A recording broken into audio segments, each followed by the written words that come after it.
وَلَقَدْ يَسَّرْنَا الْقُرْآنَ لِلذِّكْرِ فَهَلْ مِن مُّدَّكِرٍ۔ اور ہم نے قرآن کو سمجھنے کے لیے آسان کر دیا، تو کوئی ہے جو سوچے سمجھے۔ صوت القرآن، قرآن کی آواز۔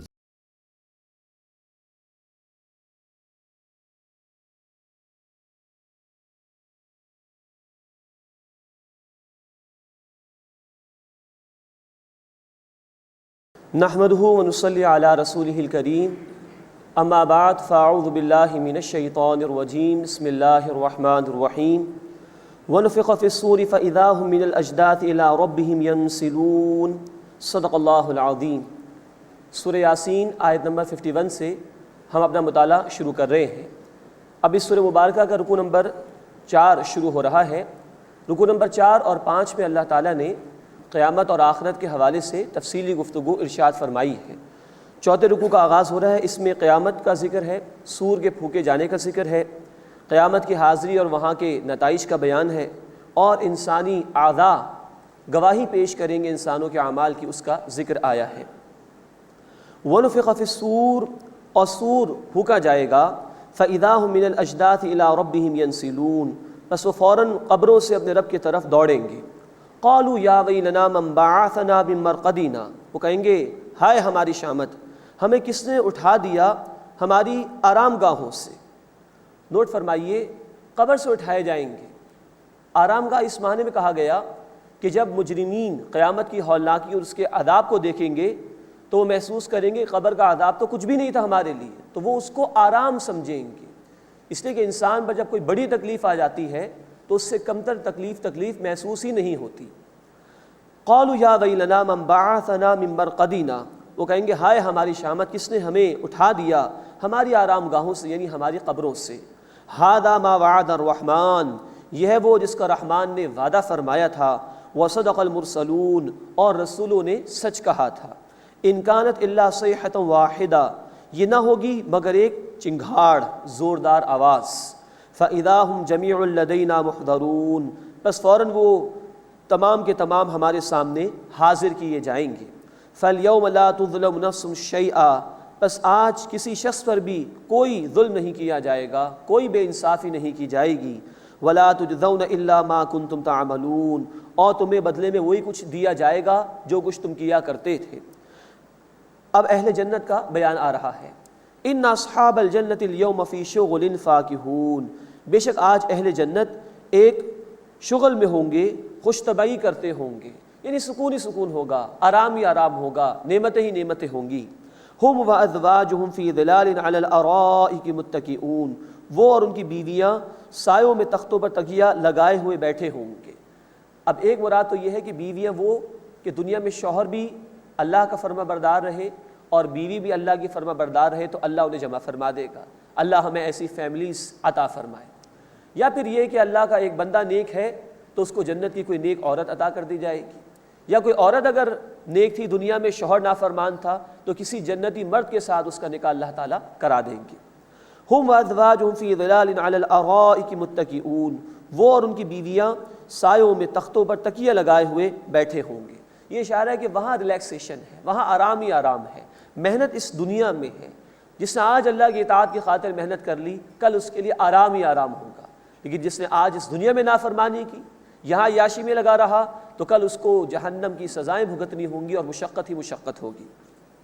لہم فیہا فاکہۃ ولہم ما یدعون، ان کے لیے اس جنت میں ہر قسم کا میوہ ہوگا اور وہ کچھ جو وہ چاہیں گے۔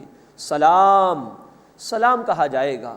قولا من رب الرحیم، یہ قول ہوگا ان کے رب کی جانب سے جو بہت رحم فرمانے والا ہے۔ اللہ کی طرف سے بھی اہل ایمان کو جنت میں سلامتی پیش کی جائے گی۔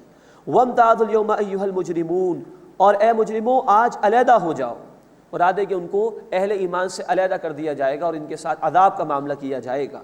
الم اعہد الیکم یا بنی آدم الا تعبدوا الشیطان، کیا اے بنی آدم میں نے تم سے وعدہ نہیں لیا تھا کہ تم شیطان کی عبادت نہ کرنا؟ انہ لکم عدو مبین، بے شک وہ تمہارا کھلا دشمن ہے۔ اب یہاں عبادت کا وسیع تصور بیان ہو رہا ہے۔ کہا گیا کہ میں نے تم سے وعدہ نہیں لیا تھا کہ تم شیطان کی عبادت نہ کرنا۔ عام تصور ہمارے معاشرے میں عبادت کا یہ ہے کہ نماز زکوٰۃ اس کا اہتمام کر لینا، روزہ یا حج اس کا اہتمام کر لینا، یہ بڑا محدود تصور ہے عبادت کا۔ عبادت نام ہے محبت کے جذبے کے ساتھ زندگی کے تمام امور میں اللہ کی اطاعت کرنا۔ لیکن اللہ کے مقابلے میں جب بندہ نفس کی پرستش کرنے لگ جائے، شیطان کے ورغلاوے کا شکار ہو کر اس کے مزین کردہ اعمال کو انجام دینے لگے، تو یہ گویا اللہ کے مقابلے میں شیطان کی عبادت ہے۔ مزید نوٹ فرمائیے کہ آج تک کہیں ثابت نہیں کہ کسی نے شیطان کے لیے نماز ادا کی ہو، کسی نے شیطان کے لیے روزہ رکھا ہو۔ تو عبادت کا بڑا وسیع تصور ہے جو ہمارے معاشرے میں عام ہے۔ عبادت اصل میں ہے زندگی کے تمام امور میں اللہ کی اطاعت کرنا، لیکن اگر اللہ کے مقابلے میں کسی اور کی پیروی ہو رہی ہے تو یہ اسی کی عبادت ہے۔ فرمایا گیا الم اعہد الیکم یا بنی آدم اللہ تعبدوا الشیطان، اے اولاد آدم، اے بنی آدم، کیا میں نے تم سے وعدہ نہیں لیا تھا کہ تم شیطان کی عبادت نہ کرنا؟ انہ لکم عدو مبین، بے شک وہ تمہارا کھلا دشمن ہے۔ وان اعبدونی، اور یہ کہ تم میری ہی عبادت کرنا۔ ھذا صراط مستقیم، یہی سیدھا راستہ ہے۔ وَلَقَدْ أَضَلَّ مِنْكُمْ جِبِلًّا كَثِيرًا، اور اس شیطان نے تم میں سے بہت سی نسلوں کو گمراہ کر دیا۔ أَفَلَمْ تَكُونُوا تَعْقِلُونَ، بس کیا تم عقل سے کام نہیں لیتے، گزشتہ نافرمانوں کے انجام سے عبرت نہیں پکڑتے اور اللہ کی اطاعت پر آمادہ نہیں ہوتے؟ هَذِهِ جَهَنَّمُ الَّتِي كُنْتُمْ تُوعَدُونَ، یہ ہے وہ جہنم جس کا تم سے وعدہ کیا گیا تھا۔ اصلوها اليوم بما كنتم تکفرون، جو تم کفر کرتے تھے اس کے بدلے میں آج اس جہنم میں داخل ہو جاؤ۔ اليوم نختم على افواہہم، آج ہم ان کے منہ پر مہر لگا دیں گے۔ وتکلمنا ایدیہم وتشہد ارجلہم بما كانوا یکسبون، اور ان کے ہاتھ ہم سے کلام کریں گے، بولیں گے، اور ان کے پیر گواہی دیں گے ان اعمال کی جو وہ کیا کرتے تھے۔ اب یہ ہے جس کا ذکر قرآن نے کیا کہ انسان کے اعضاء قیامت کے دن اس کے اعمال کی گواہی دیں گے اللہ کے حضور میں۔ سورہ النور آیت نمبر 24 میں ہم پڑھ چکے، زبان گواہی دیں گی، لیکن ایک موقع آئے گا کہ مجرمین جھوٹ بولنا چاہیں گے تو اس وقت ان کی زبان بند کر دی جائے گی، اور پھر یہ ہاتھ بھی گواہی دیں گے اور یہ پیر بھی گواہی دیں گے انسانوں کے اعمال کی۔ مزید ہم انشاءاللہ پڑھیں گے سورہ حامیم السجدہ آیت نمبر 20 اور 21 میں۔ انسان کی سماعت، انسان کی بصارت اور انسان کی کھال، یہ سب انسان کے خلاف گواہی دیں گے قیامت کے دن۔ وَلَوْ نَشَاءُ لَطَمَسْنَا عَلَىٰ أَعْيُنِهِمْ، اور اگر ہم چاہیں تو ان کی آنکھیں مٹا دیں۔ فَاسْتَبِقُوا الصِّرَاطَ فَأَنَّىٰ يُبْصِرُونَ، پھر وہ راستے کی طرف سبقت کرنا بھی چاہیں گے تو راستہ نہیں دیکھ سکیں گے۔ مراد ہے کہ قیامت تو ہے ہی ہے، وہ تو برپا ہوگی ہی ہوگی۔ اللہ کو آج ان پر کلی اختیار حاصل ہے، اللہ چاہے تو یہ تمام صلاحیتیں ان سے واپس لے لے۔ وَلَوْ نَشَاءُ لَمَسَخْنَاهُمْ عَلَىٰ مَكَانَتِهِمْ، اور اگر ہم چاہیں تو انہیں ان کی جگہوں میں مسخ کر دیں، ان کے مکانات میں ہی ان کو اللہ مٹا دے۔ فَمَا اسْتَطَاعُوا مُضِيًّا وَلَا يَرْجِعُونَ، پھر وہ نہ چل سکیں اور نہ ہی لوٹ سکیں گے۔ اللہ کو کلی اختیار ان پر حاصل ہے، لیکن اللہ نے مہلت دی ہے، اگر یہ مہلت سے فائدہ اٹھا لیں تو کامیاب، اور نہ اٹھائیں تو خسارہ ہی خسارہ ہے۔ اس کے بعد اس سورہ مبارکہ کا 5واں اور آخری رکوع شروع ہو رہا ہے۔ اس میں قیامت کا بیان ہے، اور اس بات کی نفی کی گئی ہے کہ رسول کریم صلی اللہ علیہ وسلم شاعر تھے جیسے کہ مشرکین اعتراض کرتے تھے، اور اللہ کی نعمتوں کا اور اللہ کی قدرتوں کا بیان ہے، اور اللہ کیسے دوبارہ پیدا فرمائے گا اس کو بھی اللہ تعالیٰ نے بیان فرمایا ہے۔ وَمَن نُعَمِّرْهُ نُنَكِّسْهُ فِي الْخَلْقِ، اور ہم جس کی عمر دراز کرتے ہیں اس کی تخلیق میں کمی کر دیتے ہیں۔ افلا یعقلون، بس کیا وہ عقل سے کام نہیں لیتے؟ مراد یہ کہ جب انسان بوڑھا ہو جاتا ہے تو اس کے اعضاء بھی کمزور ہو جاتے ہیں، نگاہ بھی کمزور ہو جاتی ہے، سماعت میں بھی کمی ہو جاتی ہے، اور اس کی یادداشت بھی کمزور ہو جاتی ہے۔ یہ پورا عمل بتا رہا ہے کہ انسان اختیار نہیں رکھتا اپنے وجود پر، بلکہ کل اختیار اللہ تعالیٰ کے لیے ہے، اور اللہ تعالیٰ جب چاہے گا یہ صلاحیتیں بھی چھین لے گا، اور وہ اللہ اس بات پر بھی قادر ہے کہ انہیں موت دے اور دوبارہ ان کو زندگی عطا فرما دے۔ افلا یعقلون، بس کیا وہ عقل سے کام نہیں لیتے؟ وما علمناه الشعر، اور ہم نے ان صلی اللہ علیہ وسلم کو شعر نہیں سکھایا۔ وما ينبغي له، اور نہ وہ ان کے شائن شان ہے۔ یہ اصل میں اعتراض کرتے تھے مشرکین مکہ کہ محمد صلی اللہ علیہ وسلم تو شاعر ہے، معاذ اللہ ثم معاذ اللہ۔ قرآن نے اس کا ذکر کیا ہے سورۃ الشعراء آیت نمبر 224 سے لے کے 226 تک، کہ تمہارے عام شاعروں کا معاملہ تو یہ ہے کہ ان کی پیروی نافرمان قسم کے لوگ کرتے ہیں، اور یہ وہ شاعر ہیں کہ جو کبھی ادھر کی کبھی ادھر کی باتیں کرتے ہیں، اور یہ وہ شاعر ہیں کہ جن کے قول و فعل میں تضاد ہے۔ محمد الرسول اللہ صلی اللہ علیہ وسلم شاعر نہیں ہیں، نہ شعر ان کے شاعر نشان ہے۔ ان ہوا الا ذکر و قرآن مبین، بے شک یہ تو ایک نصیحت ہے اور واضح قرآن ہے، یعنی اللہ نے نصیحت کے طور پر یہ کلام محمد کریم صلی اللہ علیہ وسلم کو عطا فرمایا، اور یہ قرآن لوگوں کے لیے یاد دہانی کا ذریعہ ہے اور واضح کتاب ہے۔ لِيُنذِرَ مَنْ كَانَ حَيًّا، تاکہ یہ قرآن اس کو خبردار کرے کہ جو زندہ ہے، وَيَحِقَّ الْقَوْلُ عَلَى الْكَافِرِينَ، اور کافروں پر حجت ثابت ہو جائے، یعنی جو انکار کریں گے وہ اللہ کے عذاب میں مبتلا ہوں گے، اور جو زندہ ہے روحانی سطح پر زندہ ہے، جس میں کچھ رمق باقی ہے قبول حق کی صلاحیت کے اعتبار سے، یہ قرآن اس کو خبردار کرنے کے لیے آیا، ایسے لوگ اس سے نصیحت حاصل کر لیں گے۔ اولم یروا، کیا وہ دیکھتے نہیں، انا خلقنا لہم مما عملت ایدینا انعاما، بے شک ہم نے ان کے لیے بنائے اپنے ہاتھوں سے چوپائے، یہ جانور ہم نے ان کو عطا کیے ہیں، فہم لہا مالکون، بس یہ ان کے مالک بنے بیٹھے ہیں۔ ان جانوروں کو اللہ نے پیدا کیا ہے، یہ اللہ کے اذن سے ان جانوروں سے فائدہ اٹھا رہے ہیں، لیکن یہ دعویٰ کر رہے ہیں کہ یہ مالک بن بیٹھے ہیں ان کے۔ وَذَلَّلْنَاهَا لَهُمْ فَمِنْهَا رُكُوبُهُمْ وَمِنْهَا يَأْكُلُونَ، اور ہم نے ان جانوروں کو ان کا فرما بردار بنا دیا ہے، ان کے تابع کر دیا ہے۔ اونٹ جیسا اتنا بڑا جانور صحرا میں عرب کے ہوا کرتا تھا، لیکن ایک بچہ بھی اس کی نکیل پکڑ کر گھومتا تھا، اس کو کوئی خطرہ اس اونٹ سے نہیں ہوا کرتا تھا۔ وَذَلَّلْنَاهَا لَهُمْ فَمِنْهَا رُكُوبُهُمْ وَمِنْهَا يَأْكُلُونَ، اور ہم نے ان جانوروں کو ان کے تابع کر دیا ہے، بس ان میں سے بعض ان کی سواریاں ہیں جن پر یہ سوار ہوتے ہیں، اور ان میں سے بعض کو یہ کھاتے ہیں، مراد ہے کہ ان کا گوشت بطور غذا کے استعمال کرتے ہیں۔ وَلَهُمْ فِيهَا مَنَافِعُ وَمَشَارِبُ، اور ان جانوروں میں ان کے لیے اور بھی فائدے ہیں اور پینے کی چیزیں، دودھ بھی استعمال کرتے ہیں، اور ان میں سے جانوروں کی چربی بھی استعمال کرتے ہیں، کھال بھی استعمال کرتے ہیں، ہڈیاں بھی استعمال کرتے ہیں۔ افلا یشکرون، بس کیا وہ شکر ادا نہیں کرتے؟ وَاتَّخَذُوا مِن دُونِ اللَّهِ آلِهَةً لَعَلَّهُمْ يُنصَرُونَ، اور انہوں نے اللہ کے سوا معبود بنا لیے ہیں کہ شاید وہ مدد کیے جائیں گے۔ لا يستطيعون نصرهم، وہ ان کی مدد نہیں کر سکتے، ان جھوٹے معبودوں کی کوئی حیثیت نہیں۔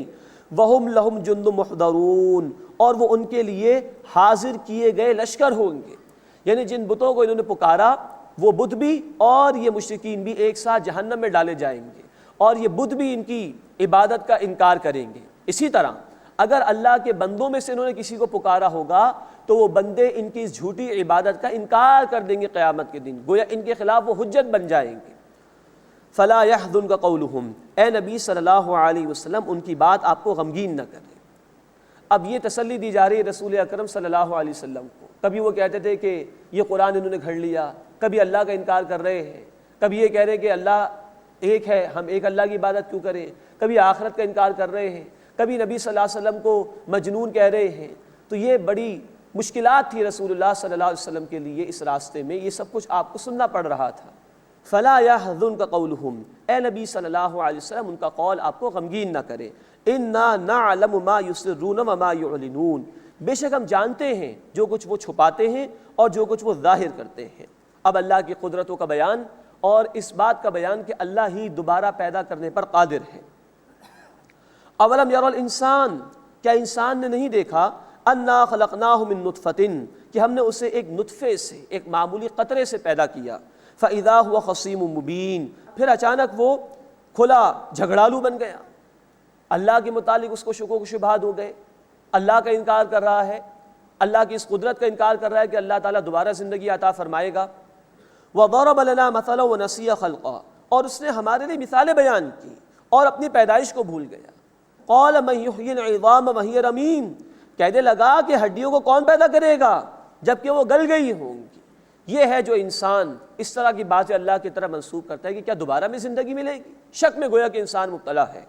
قل، اے نبی صلی اللہ علیہ وسلم فرما دیجئے، یحییھا الذی انشأ اول مرہ، آپ فرما دیجئے کہ اسے وہ زندہ فرمائے گا جس نے اسے پہلی مرتبہ پیدا فرمایا، وہو بکل خلق علیم، اور وہ ہر طرح سے پیدا کرنا جانتا ہے، وہ جانتا ہے کہ اس نے کس طرح پہلی مرتبہ پیدا کیا، وہی دوبارہ پیدا کرنے پر قادر ہے۔ الذی جعل لکم من الشجر الاخضر نارا، جس نے تمہارے لیے سبز درخت سے آگ پیدا فرمائی، فَإِذَا أَنْتُم مِّنْهُ تُوقِدُونَ، بس تم اس آگ سے سلگاتے ہو، مراد ہے کہ تم اس سے حرارت بھی حاصل کرتے ہو، اس کو بطور ایندھن کے بھی استعمال کرتے ہو۔ اب یہ بھی اللہ تعالیٰ کی قدرت کی بہت بڑی دلیل ہے کہ درخت پیدا ہوتا ہے مٹی سے اور پانی کے ذریعے سے۔ اب پانی اور مٹی بالکل متضاد ہیں، بالکل اپوزٹ ہیں آگ کی خصوصیات کے، لیکن اس مٹی اور پانی سے اللہ درخت پیدا کر رہا ہے، وہی اس پر قادر ہے کہ تمہیں دوبارہ زندگی عطا فرمائے گا۔ مزید مفسرین نے یہ بھی بیان کیا ہے کہ عرب کے علاقے میں ایسے درخت بھی تھے دو کہ جن کی شاخوں کو جب ملایا جاتا تھا تو اس میں سے آگ پیدا ہو جاتی تھی، پھر یہی درخت ہے جس کو ایندھن کے طور پر استعمال کیا جاتا ہے، اس سے انسان آگ اور حرارت حاصل کرنے کی کوشش کرتا ہے۔ تو جس اللہ نے یہ سب کچھ کیا وہ دوبارہ تمہیں پیدا کرنے پر بھی قادر ہے۔ اولیس الذی خلق السماوات والارض بقادر علی ان یخلق مثلہم، تو کیا وہ جس نے آسمانوں اور زمین کو پیدا کیا اس بات پر قادر نہیں کہ ان جیسا دوبارہ پیدا کر دے؟ بلا، کیوں نہیں، وہو الخلاق العلیم، وہ اللہ خوب پیدا فرمانے والا، خوب علم رکھنے والا ہے۔ اس نے تو آسمانوں اور زمین جیسی بڑی بڑی چیزیں پیدا کر دی، تو اس کے لیے تمہارے جیسے انسانوں کو دوبارہ پیدا کرنا کیا مشکل ہے؟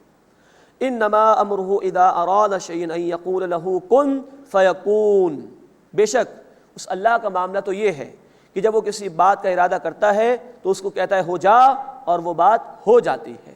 فسبحان الذی بیدہ ملکوت کل شیء، سو پاک ہے اللہ جس کے ہاتھ میں کل بادشاہت ہے، ہر شے کا اختیار اسی کو حاصل ہے۔ وَإِلَيْهِ تُرْجَعُونَ، اور اسی کی طرف تم سب لوٹائے جاؤ۔ بسم اللہ الرحمن الرحیم۔ وَالصَّافَّاتِ صَفًّا فَالزَّاجِرَاتِ زَجْرًا فَالتَّالِيَاتِ ذِكْرًا۔ اب سورہ صافات کا آغاز ہو رہا ہے۔ یہ سورہ مبارکہ بھی مکی صورت ہے اور اس کا انداز بڑے جلالی انداز سے ہے۔ قسمیں کھائیں اللہ تعالیٰ نے۔ اس قسم کی 4 صورتیں قرآن حکیم میں کل کہ جس میں اللہ تعالیٰ نے آغاز میں قسمیں کھائی ہیں اور بڑے جلالی انداز میں کچھ بات ذکر فرمائی ہے۔ مزید 3 صورتیں سورۃ الذاریات والذاریات ذرواً، پھر سورۃ المرسلات والمرسلات عرفاً، پھر سورۃ النازعات والنازعات غرقا۔ یہ 4 صورتیں کہ جو قسموں کے ساتھ ان کا آغاز ہوا اور ایک ہی اسلوب میں یہ صورتیں شروع ہوتی ہیں قرآن حکیم میں۔ مزید نوٹ فرمائیے کہ سورہ صافات سے قرآن حکیم کی 6ٹھی منزل کا بھی آغاز ہو رہا ہے۔ اس سورہ مبارکہ میں کفار کو تنبیہ کی گئی ہے اللہ کی طرف سے، اور رسولوں کے حالات کو بھی اللہ تعالیٰ نے بیان فرمایا ہے۔ پہلے رکوع میں انشاءاللہ ہم دیکھیں گے اللہ تعالیٰ نے فرشتوں کی قسمیں کھائی ہیں، منکرین کا اور مشرکین کا ذکر کیا گیا ہے، اور اس بات کا ذکر ہے کہ شیاطین کو وحی کے سننے سے محروم کر دیا گیا تھا۔ وَالصَّافَّاتِ صَفًّا، قسم ہے صفے باندھ کر کھڑے ہونے والے فرشتوں کی جو قطار میں کھڑے ہوتے ہیں۔ فَالزَّاجِرَاتِ زَجْرًا، پھر جھڑکنے والے ڈانٹنے والے فرشتوں کی۔ فَالتَّالِيَاتِ ذِكْرًا، پھر ذکر کی تلاوت کرنے والوں کی، یعنی وہ فرشتے کے جو وحی کو لایا کرتے ہیں اس کی تلاوت کرتے ہیں۔ ان 3 آیات میں اللہ تعالیٰ نے فرشتوں کی قسم کھانے کے بعد فرمایا اِنَّا إِلَٰهَكُمْ لَوَاحِدٌ، بے شک تمہارا معبود واحد ہے، ایک ہی معبود ہے۔ رب السماوات والارض وما بینہما، رب ہے آسمانوں کا اور زمین کا اور جو کچھ ان دونوں کے درمیان ہے۔ ورب المشارق، اور مشرقوں کا رب ہے۔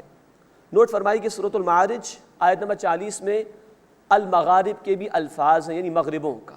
مراد یہ کہ سورج کے طلوع ہونے کا اور سورج کے غروب ہونے کا مقام ہر علاقے کے اعتبار سے علیحدہ علیحدہ ہے۔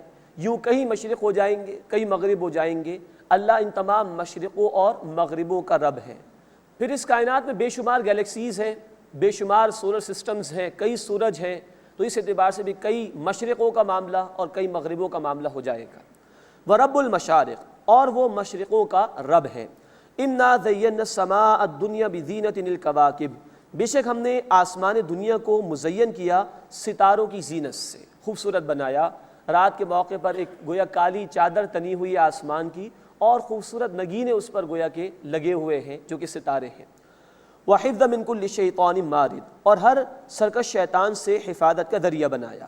لَا يَسَّمَّعُونَ إِلَى الْمَلَإِ الْأَعْلَى وَيُقْذَفُونَ مِنْ كُلِّ جَانِبٍ، اور وہ شیاطین ملائے اعلیٰ کی طرف یعنی اوپر کی مجالس کی طرف کان نہیں لگا سکتے، اور وہ ہر طرف سے بھگانے کے لیے مارے جاتے ہیں۔ مراد ہے کہ اگر شیاطین میں سے کوئی اوپر سے کوئی خبر لینے کی کوشش کرتا ہے تو یہی ستاروں میں سے کچھ توڑ کر ان کو مارا جاتا ہے اور ان کو محروم کر دیا گیا ہے وحی کی سماعت سے۔ دحورا وَلَهُمْ عَذَابٌ وَاصِبٌ، ہر طرف سے بھگانے کو وہ مارے جاتے ہیں اور ان کے لیے دائمی عذاب ہے۔ الا من خطف الخطفۃ، سوائے اس کے جو اچک کر کچھ لے بھاگے، فاتبعہ شہاب ثاقب، تو اس کے پیچھے ایک دہکتا ہوا انگارہ لگ جاتا ہے۔ آج بھی ہمیں ماڈرن سائنس نے بتایا کہ شہاب ثاقب کی بارشیں ہوتی رہتی ہیں، ملینز کے اعتبار سے ستارے ٹوٹتے ہیں، لیکن زمین میں آنے سے پہلے ہی فضا کے اندر ختم ہو جاتے ہیں، اور اللہ تعالیٰ یوں زمین والوں کی بھی حفاظت فرماتا ہے۔ فاستفتہم اہم اشد خلقا ام من خلقنا، بس اے نبی صلی اللہ علیہ وسلم ان سے پوچھئے کیا ان کا پیدا کرنا زیادہ مشکل ہے یا وہ مخلوق کی جو ہم نے پیدا کی ہے؟ آسمان و زمین کو اللہ تعالیٰ نے پیدا کیا، جیسے کہ قرآن حکیم میں ذکر ہے سورۃ المؤمن آیت نمبر 57 میں، لخلق السماوات والارض اکبر من خلق الناس، یقیناً آسمانوں اور زمین کی تخلیق انسانوں کی تخلیق سے زیادہ بڑی شے ہے۔ انا خلقناہم من طین لازب، بے شک ہم نے انہیں لیس دار گارے سے پیدا کیا ہے، مٹی کے۔ بل عجبت ویسخرون، بلکہ اے نبی صلی اللہ علیہ وسلم آپ نے ان پر تعجب کیا اور وہ مذاق اڑاتے ہیں، یعنی آپ کا تعجب ان پر یہ ہے کہ یہ اتنی واضح نشانیوں کو دیکھنے کے باوجود بھی آخرت کا انکار کر رہے ہیں، مرنے کے بعد زندگی کو نہیں مان رہے، ویسخرون، اور وہ مذاق اڑا رہے ہیں، آپ کی باتوں کو توجہ سے سنی نہیں رہا اور مذاق کر رہے ہیں آپ کے ساتھ۔ وَإِذَا ذُكِّرُوا لَا يَذْكُرُونَ، اور جب انہیں نصیحت کی جاتی ہے تو وہ نصیحت قبول نہیں کرتے۔ وَإِذَا رَأَوْا آیَةً يَسْتَسْخِرُونَ، اور جب کوئی نشانی دیکھتے ہیں تو وہ مذاق اڑاتے ہیں، ہنسی کرتے ہیں۔ وَقَالُوا إِنْ هَذَا إِلَّا سِحْرٌ مُبِينٌ، اور انہوں نے کہا کہ یہ تو صرف کھلا جادو ہے۔ أَإِذَا مِتْنَا وَكُنَّا تُرَابًا وَعِظَامًا، کیا جب ہم مر جائیں گے اور مٹی اور ہڈیاں ہو جائیں گے، أَإِنَّا لَمَبْعُوثُونَ، کیا ہم دوبارہ اٹھائے جائیں گے، دوبارہ ہمیں زندگی عطا کی جائے گی۔ أَوَآبَاؤُنَا الْأَوَّلُونَ، کیا ہمارے پہلے باپ دادا بھی وہ بھی پیدا کیے جائیں گے؟ قل، اے نبی صلی اللہ علیہ وسلم فرما دیجئے نعم، ہاں ہاں، وَأَنْتُمْ دَاخِرُونَ، اور تم ذلیل اور خوار ہوگے، وہاں کوئی نجات کا تمہارے لیے موقع نہیں ہوگا۔ فَإِنَّمَا هِيَ زَجْرَةٌ وَاحِدَةٌ فَإِذَا هُمْ يَنظُرُونَ، بس بے شک وہ ایک للکار ہوگی، زوردار چیخ ہوگی، فوراً وہ دیکھنے لگیں گے۔ وَقَالُوا يَا وَيْلَنَا هَذَا يَوْمُ الدِّينِ، اور وہ کہیں گے ہائے ہماری خرابی، یہ بدلے کا دن ہے۔ هَذَا يَوْمُ الْفَصْلِ الَّذِي كُنْتُمْ بِهِ تُكَذِّبُونَ، یہ ہے فیصلے کا دن جس کو تم جھٹلایا کرتے تھے۔ اس کے بعد اس سورہ مبارکہ کا دوسرا رکوع شروع ہو رہا ہے، اس میں مجرمین کا اور نیک لوگوں کا انجام بیان کیا گیا ہے، اور عذاب کا بھی ذکر ہے اور نعمتوں کا بھی بیان ہے۔ احشروا الذین ظلموا وازواجہم وما كانوا يعبدون، تم ظالموں کو اور ان کے ساتھیوں کو جمع کرو، اور ان کو بھی جن کے وہ عبادت کرتے تھے، من دون اللہ، اللہ کے سوا، فاہدوہم الی صراط الجحیم، بس تم ان کو جہنم کا راستہ دکھاؤ۔ ان تمام مجرمین ایک جگہ جمع کیے جائیں گے، جن بتوں کی انہوں نے پوجا پاٹ کی تھی مشرکین نے، وہ بھی جہنم کے اندر ڈالے جائیں گے۔ وقفوہم انہم مسئولون، اور ان کو ٹھہراؤ، بے شک ان سے پوچھ گچھ ہوگی۔ ما لکم لا تناصرون، تمہیں کیا ہوا، تم ایک دوسرے کی مدد کیوں نہیں کرتے؟ بل ہم الیوم مستسلمون، بلکہ اس دن وہ سر جھکائے ہوئے فرما بردار ہوں گے، معلوم ہو جائے گا ہمارا کوئی اختیار نہیں ہے۔ وَأَقْبَلَ بَعْضُهُمْ عَلَى بَعْضٍ يَتَسَاءَلُونَ، اور ان میں سے بعض سے سوال کریں گے۔ قالوا، کہیں گے، انکم کنتم تأتوننا عن الیمین، وہ کہیں گے بے شک تم تو ہم پر دائیں طرف سے آتے تھے، مراد بڑا زور تھا تمہارے پاس۔ قالوا، وہ کہیں گے، بل لم تکونوا مؤمنین، بلکہ تم ایمان لانے والے نہیں تھے۔ اب یہ جو گمراہ کرنے والے لیڈر تھے ان کا بھی ذکر ہو رہا ہے، اور جو لوگ اندھی تقلید کر رہے تھے ان برے لوگوں کی، ان کا بھی ذکر ہو رہا ہے، ان کا مکالمہ قرآن نقل کر رہا ہے۔ قالوا، ان کے لیڈر کہیں گے، بل لم تکونوا مؤمنین، بلکہ تم ایمان لانے والے نہ تھے۔ وما کان لنا علیکم من سلطان، اور ہمارا تم پر کوئی زور نہیں تھا۔ بل کنتم قوما طاغین، بلکہ تم ایک سرکش قوم تھے۔ فحق علینا قول ربنا انا لذائقون، بس ہم پر ہمارے رب کی بات ثابت ہو گئی، بے شک ہم چکھنے والے ہیں۔ مراد ہے کہ عذاب کا وعدہ ثابت ہو گیا اور ہم عذاب کو برداشت کریں گے، عذاب ہی کو چکھتے رہیں گے، کوئی نجات نہیں۔ فاغویناکم انا کنا غاوین، بس ہم نے تمہیں بہکایا، بے شک ہم خود بھی گمراہ تھے۔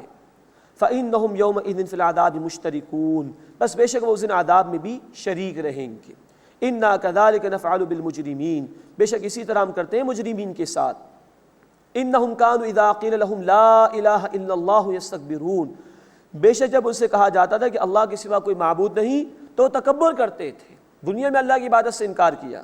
ویقولون، اور کہتے ہیں، اَإِنَّا لَتَارِكُ آلِهَتِنَا لِشَاعِرٍ مجنون، کہ کیا ہم اپنے معبودوں کو چھوڑ دیں ایک شاعر مجنون کی خاطر؟ معاذ اللہ ثم معاذ اللہ۔ یہ ہے مشرکین کی بات کہ جو نبی صلی اللہ علیہ وسلم کو شاعر کہتے تھے، مجنون کہتے تھے۔ غور فرمائیے کہ اللہ کے راستے میں اللہ کے رسول صلی اللہ علیہ وسلم کو یہ تمام باتیں سننی پڑی ہیں، یہ مشکلات آئی ہیں، لیکن آپ صلی اللہ علیہ وسلم نے دین کی دعوت کا کام اور دین کی محنت کا کام جاری رکھا۔ بل جاء بالحق، بلکہ وہ رسول صلی اللہ علیہ وسلم حق کے ساتھ آئے، وصدق المرسلین، اور انہوں نے تصدیق کی رسولوں کی۔ انکم لذائق العذاب العلیم، بے شک تم دردناک عذاب ضرور چکھنے والے ہو۔ وما تجزون الا ما کنتم تعملون، اور تمہیں بدلے میں نہیں دیا جائے گا مگر وہی جو تم اعمال کیا کرتے تھے۔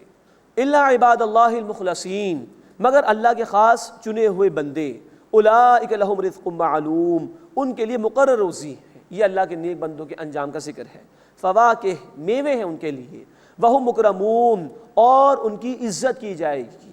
فی جنات النعیم، نعمت کے باغات میں۔ علی سرر متقابلین، تختوں پر آپ نے سامنے ہوں گے۔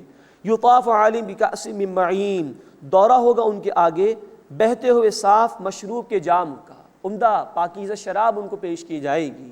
بیضاء، سفید رنگ کا، لذت للشاربین، پینے والوں کے لیے لذت دینے والا ہوگا۔ لا فیہا غول، اس میں نہ کوئی درد سر ہوگا۔ ولا ہم عنہا ینزفون، اور نہ اس سے وہ بہکی بہکی باتیں کریں گے۔ یعنی دنیا کی شراب تو بڑی بدبودار ہوتی ہے، اس میں بو بھی ہوتی ہے، اس کے پینے کے بعد انسان اول فول بکتا ہے، اس کے پینے کے بعد انسان کی طبیعت بھی خراب ہوتی ہے، سر میں بھی درد ہوتا ہے۔ لیکن جنت میں اللہ تعالیٰ اہل ایمان کو پاکیزہ شراب عطا فرمائیں گے، کوئی اس میں درد سر نہیں ہوگا اور نہ کوئی بد زبانی وہ کریں گے اس کے پینے کے بعد۔ وَعِندَهُمْ قَاصِرَاتُ الطَّرْفِ عِین، اور ان کے پاس ہوں گی نیچی نگاہ رکھنے والیاں، بڑی بڑی آنکھوں والیاں۔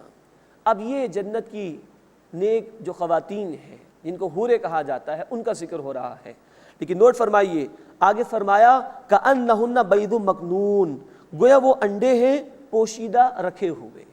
ایک طرف تو ان کے حسن کو بیان کیا کہ بڑی بڑی آنکھوں والی، اور ان کی شرب و حیا کو بیان کیا، نیچی نگاہیں رکھنے والی۔ یہی حکم دنیا میں بھی ہے۔ سورہ النور آیت نمبر 31 میں اہل ایمان کی خواتین کو بھی حکم ہے کہ وہ اپنی نگاہوں کو نیچے رکھیں۔ مزید فرمایا کہ گویا کہ وہ انڈے ہیں پوشیدہ رکھے ہوئے۔ مفسرین نے اشارہ کیا ہے شتر مرغ کی طرف کہ اس کے انڈے بڑے محفوظ ہوتے ہیں، اس کا سائز بڑا ہوتا ہے خاصا، تو اس کے انڈے ہر طرح کی تپش سے اور دیگر تکلیف پہنچانے والی باتوں سے محفوظ ہوتے ہیں، چھپا کے رکھے ہوتے ہیں وہ انڈے۔ اسی طرح جنت کی حوروں کا بھی یہ معاملہ بیان کیا جا رہا ہے کہ وہ پوشیدہ ہوں گی۔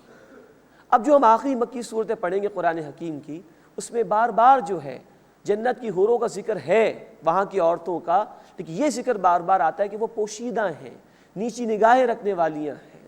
تو دنیا میں بھی اہل ایمان کی عورتوں سے اللہ کا مطالبہ یہ کہ وہ شرم و حیا کا پیکر بنے اور پوشیدہ رہیں، پردے کے احکامات کا لحاظ رکھیں۔ اللہ ہماری بہنوں کو، ہماری خواتین کو پردے کے احکامات پر عمل کی توفیق عطا فرمائے۔ یہ جنت کی عورتوں کی خوبیاں ہیں کہ وہ پوشیدہ ہوں گی، ان کو چھپا کر رکھا جائے گا، وہ شرم و حیا کا پیکر ہوں گی۔ کأنہن بیض مکنون، گویا وہ انڈے ہیں پوشیدہ رکھے ہوئے۔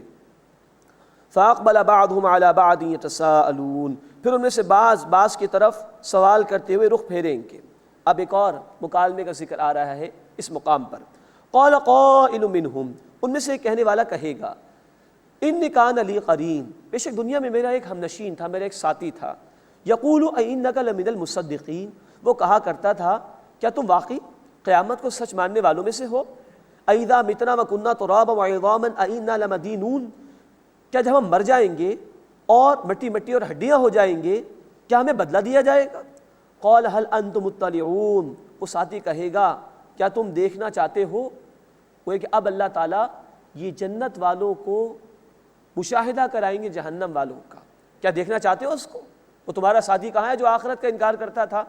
فطلع فرآہ فی سواء الجحیم، تو وہ نیک بندہ جھانکے گا تو اس نافرمان کو دیکھے گا دوزخ کے درمیان۔ اب نوٹ فرمائیے قرآن یہ بتا رہا ہے کہ اللہ مشاہدہ کرائے گا، جنت کی وسعتوں کا ہم اندازہ نہیں کر سکتے، جہنم کی وسعتوں کا بھی ہم اندازہ نہیں کر سکتے، لیکن اللہ یہ مشاہدہ کرائے گا، قرآن کہہ رہا ہے۔ اللہ قادر ہے اس بات پر، اور آج تو یہ باتیں کسی درجے میں سمجھنا آسان ہے، ہم پاکستان میں بیٹھ کر امریکہ سے نشر ہونے والے کسی پروگرام کو دیکھ سکتے ہیں، دنیا کے ایک کونے میں بیٹھ کر دنیا کے کسی اور کونے میں ہونے والی کسی تقریب کو دیکھ سکتے ہیں۔ اللہ کے لیے کیا مشکل ہے؟ تو یہ مکالمے جو قرآن نے نقل کی اور یہ مشاہدات جو قیامت کے دن اللہ تعالیٰ کرائیں گے کہ جنت والے دیکھ رہے ہوں گے جہنم والوں۔ قالت اللہ ان کدت لتردین، وہ کہے گا اللہ کی قسم قریب تھا کہ تو مجھے ہلاک کر ڈالے، ولولا نعمت ربی لکنت من المحضرین، اگر میرے رب کا فضل نہ ہوتا تو میں ضرور حاضر کیے جانے والوں میں سے ہو جاتا، مجھے بھی عذاب دیا جاتا۔ افما نحن بمیتین الا موتتنا الاولی، بس پہلی موت کے سوائے ہم مرنے والوں میں سے نہیں ہیں۔ جو دنیا میں موت آ گئی وہ آ گئی، اب یہ جنت یا جہنم ہمیشہ ہمیش کے لیے، اب کوئی موت نہیں آئے گی۔ وما نحن بمعذبین، اور ہم عذاب دیے جانے والوں میں سے نہیں ہیں۔ یہ اہل جنت کا بیان ہے کہ وہ موت ختم ہو گئی دنیا میں معاملہ، اب جو زندگی ہمیشہ کی ہے اب ہمیں عذاب نہیں دیا جائے گا، یہ اہل جنت کا معاملہ ہے۔ اور جہنم والوں کے لیے بھی موت نہیں ہے، ان کے لیے بھی جو عذاب کا معاملہ وہ ہمیشہ ہمیش کے لیے ہوگا۔ ان ھذا لہو الفوز العظیم، بے شک یہی بہت بڑی کامیابی ہے۔ اللہم انا نسألک الجنہ، اے اللہ ہم تجھ سے جنت کا سوال کرتے ہیں۔ اللہم اجرنا من النار، اے اللہ ہمیں آگ کے عذاب سے محفوظ فرما۔ لمثل ھذا فلیعمل العاملون، بس اس جیسی نعمت کے لیے چاہیے کہ عمل کرنے والے ضرور عمل کریں، اس میں آگے بڑھنا چاہیے۔ اگر کمپٹیشن کرنا ہے تو ان معاملات میں کرو کہ اللہ کی جنت کو حاصل کرو، اللہ کی رضا کو حاصل کرو، اللہ کی نعمتوں میں آگے بڑھنے کی کوشش کرو۔ اذالک خیر، کیا یہ بہتر ہے نزلا مہمانی کے اعتبار سے، ام شجرۃ الزقوم، یا زقوم کا درخت، انا جعلناها فتنۃ للظالمین، بے شک ہم نے اسے ایک آزمائش بنا دیا ظالمین کے لیے، اس درخت کے ذریعے سے ان کو عذاب دیا جائے گا۔ انہا شجرۃ تخرج فی اصل الجحیم، بے شک وہ ایک درخت ہے جہنم کی جڑ میں نکلتا ہے۔ طلعها کأنہ رؤوس الشیاطین، اس کا خوشہ گویا کہ وہ ہے شیاطین کا سر۔ یہ اصل میں کسی شے کی بدصورتی بیان کرنے کے لیے انداز۔ اب شیطان کا کوئی تصور ذہن میں لائیں تو کتنا بدصورت ہوگا وہ، تو اس درخت کا جو خوشہ ہوگا وہ شیاطین کے سروں کی طرح، کأنہ رؤوس الشیاطین، گویا کہ وہ شیاطین کے سر ہیں۔ فإنہم لآکلون منہا، بے شک وہ اس میں سے کھائیں گے، فمالئون منہ البطون، سو اسی سے پیٹ بھریں گے۔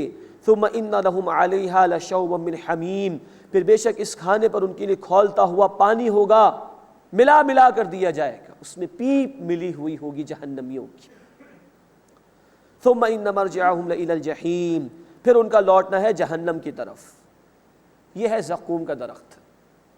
جامع ترمذی کی حدیث ہے، اللہ کے رسول صلی اللہ علیہ وسلم نے فرمایا کہ انتہائی بدبودار اور انتہائی کانٹے دار، اس کے اندر سے نکلنے والا رس وہ بھی انتہائی بدبودار، اگر وہ بہائے جائے اس کا ایک ڈول دنیا میں تو دنیا میں بدبو ہی بدبو ہو جائے، کوئی شے پیدا نہ ہو۔ یہ جہنمیوں کو وہاں پر کھانا ہوگا، اور جب وہ پھنسے گا گلے کے اندر تو اس پر کھولتا ہوا پانی پلایا جائے گا، پیپ ملا ملا کر۔ یہ ہے سختیاں جو اللہ نے بیان فرمائی۔ اللہم اجرنا من النار، اے اللہ ہمیں آگ کے عذاب سے محفوظ فرما۔ ثم ان مرجعہم لإلی الجحیم، پھر ان کا لوٹنا جہنم کی طرف ہوگا۔ معلوم ہوتا ہے کہ کسی ایک مقام پر یہ عذاب ہوگا زقوم کے درخت کو کھانے کا، اور پھر جہنم کی طرف لوٹایا جائے گا مزید عذاب کے لیے۔ انہم الفوا آباءہم ضالین، بے شک انہوں نے اپنے باپ دادا کو گمراہ پایا تھا۔ فہم علی آثارہم یہرعون، سو ان کے نقش قدم پر یہ دوڑے جاتے تھے، اندھی تقلید کرتے تھے۔ وَلَقَدْ ضَلَّ قَبْلَهُمْ أَكْثَرُ الْأَوَّلِينَ، اور یقیناً ان سے پہلے گمراہ ہوئے تھے پچھلوں میں سے اکثر۔ وَلَقَدْ أَرْسَلْنَا فِيهِمْ مُنذِرِينَ، اور یقیناً ہم نے ان میں خبردار کرنے والے بھیجے یعنی رسول۔ فَانظُرْ كَيْفَ كَانَ عَاقِبَةُ الْمُنذَرِينَ، بس دیکھو کیسا ہوا ان لوگوں کا انجام جنہیں خبردار کیا گیا۔ إِلَّا عِبَادَ اللَّهِ الْمُخْلَصِينَ، مگر اللہ کے خاص چنے ہوئے بندے، مراد ہے کہ وہ عذاب سے بچا لیے گئے۔ اب اس کے بعد اس سورہ مبارکہ کا تیسرا رکوع شروع ہو رہا ہے، اس میں رسولوں کے حالات کا ذکر آ رہا ہے۔ وَلَقَدْ نَادَانَا نُوحٌ، اور یقیناً نوح علیہ السلام نے ہمیں پکارا۔ فَلَنِعْمَ الْمُجِيبُونَ، تو ہم خوب دعا قبول کرنے والے ہیں۔ یعنی قوم نافرمانی پر اڑی رہی تو حضرت نوح علیہ السلام نے اللہ سے درخواست کی، دعا کی کہ اللہ ان کو عذاب میں مبتلا فرما۔ وَنَجَّيْنَاهُ وَأَهْلَهُ مِنَ الْكَرْبِ الْعَظِيمِ، اور ہم نے انہیں اور ان کے گھر والوں کو بڑی مصیبت سے نجات عطا فرمائی۔ وَجَعَلْنَا ذُرِّيَّتَهُ هُمُ الْبَاقِينَ، اور ہم نے ان کی اولاد کو کر دیا باقی رہنے والا. یعنی نوح علیہ السلام کے 3 بیٹے ان کے ساتھ کشتی میں سوار ہوئے تھے، ان سے پھر نسل انسانی کا سلسلہ آگے بڑھا اور انہی کی اولاد میں آگے نسل انسانی پیدا ہوئی. اور ایک رائے یہ بھی ہے کہ کشتی میں جو اور لوگ سوار تھے بیٹوں کے علاوہ، ان سے بھی نسل انسانی پھر آگے بڑھی ہے. وَتَرَكْنَا عَلَيْهِ فِي الْآخِرِينَ، اور ہم نے ان کے ذکر کو بعد میں آنے والوں میں رکھ دیا. بعد میں بھی لوگ ان کے حالات بیان کرتے ہیں، جیسے کہ آج اہل ایمان ان کو یاد رکھتے ہیں. سلام علی نوح فی العالمین، سلام ہو نوح علیہ السلام پر تمام جہان والوں میں. انا کذالک نجزی المحسنین، ہم اسی طرح عمدگی کے ساتھ عمل کرنے والوں کو بدلہ دیتے ہیں. انہ من عبادنا المؤمنین، بے شک وہ ہمارے مومن بندوں میں سے تھے. ثم اغرقنا الآخرین، پھر ہم نے دوسروں کو غرق کر دیا. اب ابراہیم علیہ السلام کا ذکر ہے. وَإِنَّ مِن شِيعَتِهِ لَإِبْرَاهِيمَ، اور بے شک انہی کے طریقے پر چلنے والوں میں سے تھے ابراہیم علیہ السلام. اذ جاء ربہ بقلب سلیم، جب وہ اپنے رب کے پاس ایک بالکل پاک دل لے کر آئے، ہر عیب سے وہ پاک تھا، اس میں اللہ ہی کی محبت تھی، سراپا وہ ایمان کا پیکر تھے. اذ قال لأبیہ وقومہ ماذا تعبدون، یاد کرو جب انہوں نے کہا اپنے والد سے اور اپنی قوم سے کہ تم کس کی عبادت کرتے ہو. ائفکا آلہۃ دون اللہ تریدون، کیا تم اللہ کے سوا جھوٹ موٹ کے معبود چاہتے ہو. فما ظنکم برب العالمین، تو تمام جہان والوں کے رب کے بارے میں تمہارا کیا گمان ہے، تم نے اس کو بھلا دیا ہے اور جھوٹے معبودوں کو اس اللہ کے مقابلے میں پکار رہے ہو. فنظر نظرۃ فی النجوم، پھر انہوں نے ستاروں کو ایک نظر دیکھا. فقال انی سقیم، تو انہوں نے کہا کہ بے شک میں بیمار ہوں. اب یہ اشارہ اس بات کی طرف ہے کہ قوم نے ایک دفعہ چاہا کہ ابراہیم علیہ السلام کو اپنے میلوں میں لے جائیں. ان کی کوئی عید کا دن تھا، قوم نے ان سے بھی کہا کہ ابراہیم ہمارے ساتھ چلیے. ابراہیم علیہ السلام نے فرمایا کہ میں تمہارے ساتھ نہیں جاؤں گا، میں بیمار ہوں. ایک رائے یہ کہ واقعتاً ابراہیم علیہ السلام کی طبیعت خراب تھی، اور ایک رائے یہ ہے کہ قوم جس شرک میں مبتلا تھی، ستارہ پرستی، شاہ پرستی، بادشاہ کو بھی پوچھتے تھے، اور بت پرستی، اس کو دیکھ کر ابراہیم علیہ السلام کڑتے تھے اور اپنے دل میں تنگی محسوس کرتے تھے کہ یہ کیوں اللہ کو چھوڑ کر جھوٹے معبودوں کو پکار رہے ہیں. تو ابراہیم علیہ السلام نے معذرت کر لی کہ میں تمہارے ساتھ نہیں جاؤں گا. اور ان کا ارادہ اصل میں تھا ان بتوں کے خلاف اقدام کرنے کا جن کو یہ پوچھتے تھے. فقال انی سقیم، تو انہوں نے کہا کہ بے شک میں بیمار ہوں. فتولوا عنہ مدبرین، پھر وہ لوگ پیٹ پھیر کر ان سے پھر گئے، یعنی چلے گئے. فراغ الی آلہتہم فقال الا تأکلون، پھر ابراہیم علیہ السلام ان کے معبودوں کی طرف متوجہ ہوئے، وہ چلے گئے ان کے مندر کے اندر. فقال، انہوں نے کہا الا تأکلون، تم کھاتے نہیں ہو. ما لکم لا تنطقون، تمہیں کیا ہوا، تم بولتے کیوں نہیں ہو. فراغ علیہم ضربا بالیمین، پھر پوری قوت سے ضربے لگاتے ہوئے ان پر جا پڑے. فاقبلوا الیہ یذفون، پھر وہ متوجہ ہوئے ان کی طرف دوڑتے ہوئے آئے. یعنی جب قوم واپس آئی اور قوم نے دیکھا کہ سارے بت توڑ دیے گئے ہیں، تو قوم ابراہیم علیہ السلام کی طرف چلی، کیونکہ ان لوگوں کے علم میں تھا کہ ابراہیم علیہ السلام ان کے ان جھوٹے معبودوں کا انکار کرتے ہیں. قال افتعبدون ما تنحتون، ابراہیم علیہ السلام نے فرمایا کیا تم ان کی عبادت کرتے ہو جو تم نے خود تراش لیے ہیں، اپنے ہاتھوں سے تم نے ان کو بنایا، ان کی پوجا پاٹ کرتے ہو. واللہ خلقکم وما تعملون، اور اللہ نے تمہیں پیدا فرمایا اور اس کو بھی جو کچھ تم کرتے ہو. تمہارا خالق بھی اللہ ہے اور تمہارے اعمال کا خالق بھی اللہ ہے. نوٹ فرمائیے اس بات کو کہ ہمارے اعمال کو بھی اللہ نے تخلیق کیا ہے، اس معنی میں کہ ہم جو عمل بھی کرتے ہیں اللہ کے حکم کے بغیر نہیں کر سکتے. ہاں اختیار ہمارے پاس، ہم چاہیں تو نیک عمل کریں، اس کی توفیق بھی اللہ کی طرف سے ملے گی. ہم چاہیں تو گناہ کریں، اس کے لیے بھی اجازت اللہ کی طرف سے ملے گی، اس لیے کہ یہ وجود اللہ نے ہمیں عطا فرمایا. ہاں ہم نیکی کرنا چاہیں تو اللہ کے حکم میں اس کی رضا بھی شامل ہوتی ہے. ہم بدی کرنا چاہیں تو اجازت تو اللہ کی طرف سے ہوگی، لیکن اس میں اللہ کی رضا شامل نہیں ہو سکتی.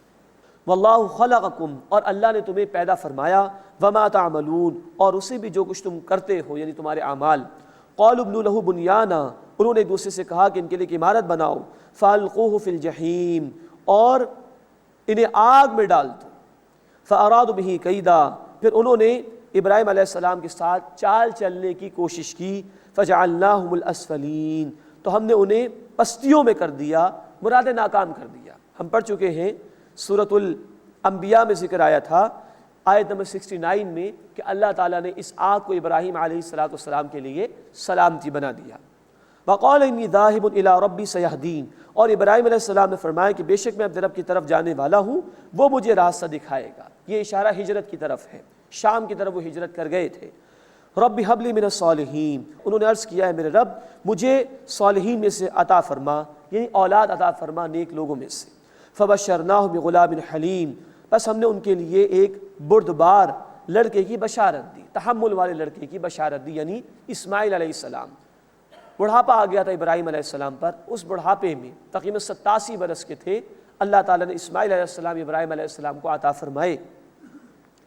فلما بلغ معه السعی، پھر جب ابراہیم علیہ السلام ان کے ساتھ بھاگ دوڑ کے قابل ہوئے، چلنے پھرنے کے قابل ہو گئے، تقریباً 13 برس کی عمر تھی اسماعیل علیہ السلام کی، اور تقریباً 100 برس کے تھے ابراہیم علیہ السلام۔ اب وہ قربانی کا جو واقعہ ہے اس کا پس منظر بیان ہو رہا ہے۔ قال یا بنی، انہوں نے کہا کہ اے میرے بیٹے، انی ارا فی المنام، بے شک میں خواب میں دیکھتا ہوں، انی اذبحک، کہ میں تمہیں ذبح کر رہا ہوں، فانظر ماذا تری، بس تم بتاؤ تمہاری رائے کیا ہے۔ اب نوٹ فرمائیے کہ انبیاء کا خواب وہیں پر مبنی ہوتا ہے۔ ابراہیم علیہ السلام تیار تھے ذبح کرنے کے لیے، دیکھنا چاہتے تھے کہ بیٹی کی تربیت کیسی ہوئی ہے، بیٹا کس مقام پر ہے ایمان کے اعتبار سے، اس سے سوال کہ تمہاری رائے کیا ہے۔ قال یا ابت افعل ما تؤمر، ابا جان آپ کو جو حکم دیا جاتا ہے آپ اس پر عمل کیجیے، ستجدنی انشاء اللہ من الصابرین، بے شک آپ جلد مجھے پائیں گے صبر کرنے والوں میں انشاءاللہ، یعنی اگر اللہ نے چاہا تو، اللہ کی توفیق کے بغیر اطاعت ممکن نہیں۔ فلما اسلما، پھر پس جب دونوں نے حکم کو مان لیا، وتلہ للجبین، اور ابراہیم علیہ السلام نے اسماعیل علیہ السلام کو پیشانی کے بل لٹایا تاکہ چہرہ سامنے نہ آئے اور بیٹی کی محبت جاگ نہ اٹھے۔ وَنَادَيْنَاهُ أَن يَا ابراہیم، اور ہم نے ان کو پکارا کہ اے ابراہیم، قد صدقت رؤیا، یقیناً تم نے خواب کو سچ کر دکھایا، انا کذالک نجزی المحسنین، بے شک ہم عمدگی کے ساتھ عمل کرنے والوں کو اسی طرح بدلہ دیا کرتے ہیں۔ ان ھذا لہو البلاء المبین، بے شک یہ بہت بڑی آزمائش تھی، بہت واضح آزمائش تھی۔ اندازہ کیجئے کہ امتحان لینے والا کہہ رہا ہے کہ امتحان بہت بڑا تھا۔ یہ ہے مقام ابراہیم علیہ السلام کا۔ سورہ البقرہ آیت نمبر 124 میں ذکر آیا تھا کہ اللہ نے آزمائش فرمائی تھی ابراہیم علیہ السلام کی طرح طرح سے، بکلمات، چند باتوں کے ذریعے سے۔ یہ اس آزمائش کی انتہا، 100 برس کا بوڑھا باپ، اکلوتا بیٹا بھی چلنے پھرنے کے قابل ہوا، ابراہیم اس کو ہمارے حوالے کر دیں۔ اور نوٹ فرمائیے، اصل شے اللہ کا حکم ہے، عقل ایک طرف، ایک باپ اس سے اللہ کا تقاضا بیٹے کو ذبح کر دو، عقل ایک طرف ہے، اصل شے اللہ کا حکم ہے۔ اور الفاظ آئے آیت نمبر 103 میں، فلما اسلما، جب ان دونوں نے جھکا دیا۔ اسلام کے معنی ٹو سرنڈر، ٹو سبمٹ، ہر حال میں اپنے آپ کو جھکا دینا اللہ تعالیٰ کے سامنے۔ یہ ہے طریقہ ابراہیمی، اسی کی دعا کی تھی ابراہیم علیہ السلام نے اور اسماعیل علیہ السلام نے۔ سورۃ البقرہ آیت نمبر 128، ربنا وجعلنا مسلمین لک، اے ہمارے رب ہم دونوں کو اپنا فرما بردار بنا، ومن ذریتنا امۃ مسلمۃ لک، اور ہماری اولاد میں سے بھی اپنی ایک فرما بردار امت پیدا فرما۔ اللہ ہمیں بھی ان دونوں کے نقش قدم پر چلتے ہوئے واقعتاً پورے اسلام پر عمل کی توفیق عطا فرمائے۔ وفدیناہ بذبح عظیم، اور ہم نے ان کا فدیہ دیا ایک عظیم ذبیحے کے ذریعے سے۔ جنت سے ایک مینڈا آ گیا، روایات میں ہے، اور وہ مینڈا قربان ہوا ہے۔ وترکنا علیہ فی الآخرین، اور ہم نے ان کا ذکر بعد والوں میں جاری کر دیا۔ مراد ہے کہ یہی قربانی کی جو عبادت بعد والوں میں جاری کر دی گئی۔ مسند احمد کی حدیث ہے، صحابہ نے سوال کیا یا رسول اللہ یہ قربانی کیا ہے؟ آپ نے فرمایا تمہارے والد ابراہیم علیہ السلام کی سنت ہے۔ اب جانور پر ہم چھری پھیر رہے ہیں، لیکن جذبات وہی ہونے چاہیے جو ابراہیم علیہ السلام کے تھے، کہ اپنی قیمتی ترین شے بھی اللہ کے راستے میں قربان کرنے کے لیے تیار رہنا چاہیے۔ اللہ یہ جذبہ ہمیں عطا فرمائے۔ سلام علی ابراہیم، سلام و ابراہیم علیہ السلام پر، کذالک نجزی المحسنین، اسی طرح عمدگی کے ساتھ عمل کرنے والوں کو بدلہ دیتے ہیں۔ انہ من عبادنا المؤمنین، بے شک وہ ہمارے مومن بندوں میں سے تھے۔ وبشرناہ باسحاق نبیا من الصالحین، اور ہم نے ان کو بشارت دی اسحاق کی جو نبی تھے نیکوکاروں میں سے۔ وبارکنا علیہ وعلی اسحاق، اور ہم نے ان پر برکت نازل کی اور اسحاق علیہ السلام پر بھی۔ ومن ذریتہما محسن، اور ان دونوں کی اولاد میں عمدگی کے ساتھ عمل کرنے والے نیک لوگ بھی ہیں۔ وظالم لنفسہ مبین، اور اپنی جان پر واضح ظلم کرنے والے بھی ہیں، نیک بھی ہیں اور بد بھی ہیں۔ اللہ ہمیں نیک لوگوں میں شامل فرمائے اور ہر قسم کے ظلم سے محفوظ فرمائے۔ وآخر دعوانا ان الحمد للہ رب العالمین۔